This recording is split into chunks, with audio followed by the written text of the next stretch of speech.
Hi everybody and welcome back to my YouTube channel. Today I want to talk to you about keeping your moss poles moist. So I'm going to show you 3 watering techniques that I personally use. Alright, first things first, let's start off with the easiest method. All you really need is a water bottle. I put liquid fertilizer, or actually it's a liquid nutrient, in my water once a week. So I fertilize weekly and I use Growth Technology Australia, and I'll link their Instagram below if you want to find out more. I drilled a few holes into the lid. I'll just put that back on here. And now I'm just going to flip it upside down onto my poles. So let's do that. Right, and that's really it. Gravity will do the rest. Alright, let's talk a little bit about watering moss poles in the first place. So if you've watched my previous videos, you'd know that I try and keep my moss pole moist at all times. The moss pole is really an extension of the pot, and most of the root system is contained within the moss pole itself. So I want to make sure that these roots don't dry out and they have sufficient water and nutrients available to grow and thrive and throw out those big leaves that I'm really after.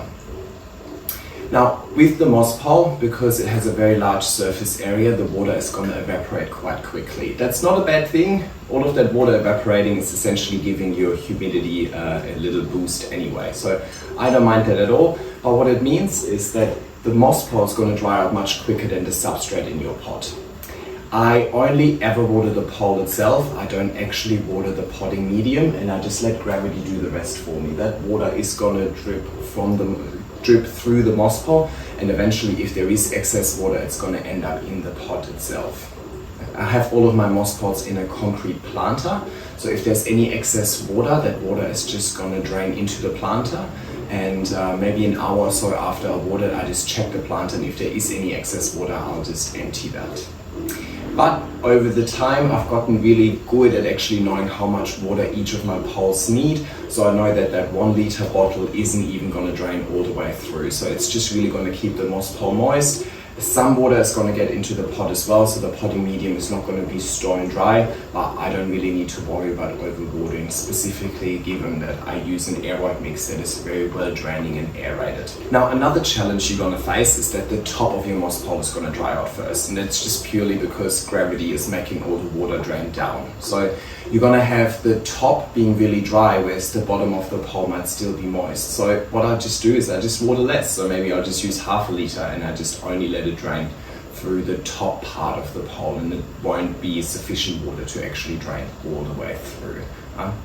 Another thing you might want to consider is that on a pole like this one, the plant hasn't even reached all the way to the top. So technically I don't really need to maintain moisture in the top part of the pole, but given what I just said, that the top part is going to dry out first, if I just water it like that, the bottom part is actually going to stay moist for much longer, because all of the water from the top is going to drain into the bottom. So it's much easier for me to water it that way than trying to just keep the bottom part of the pole moist.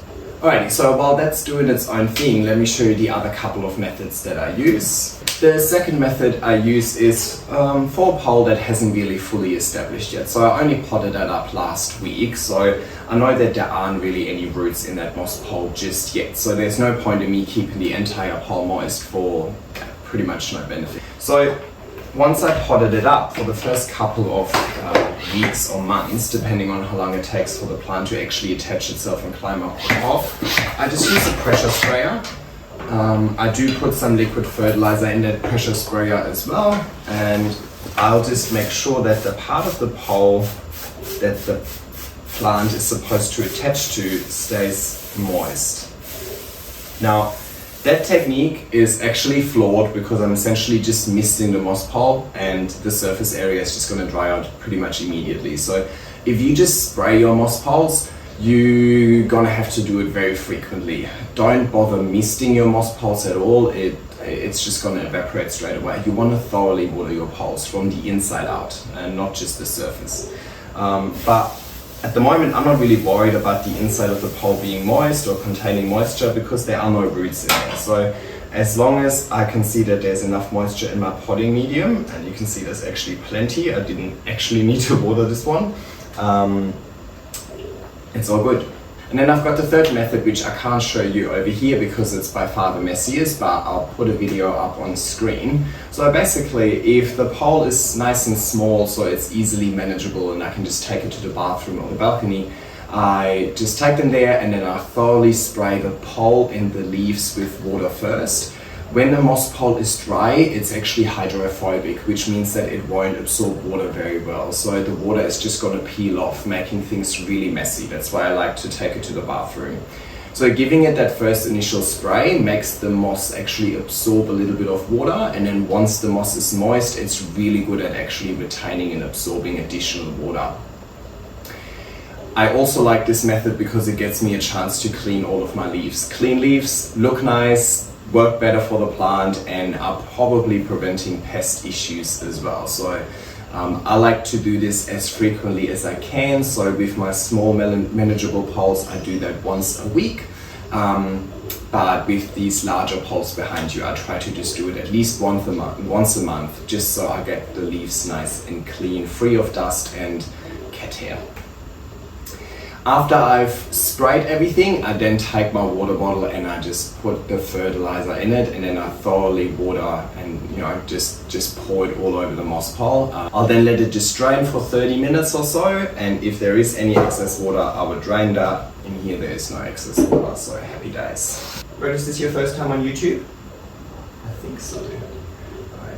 Okay, let's talk a little bit more about some frequently asked questions. I get asked a lot, how often do you water your moss pole? It's very hard to actually put a time frame on that. The plants don't work on a schedule. It really depends on the conditions.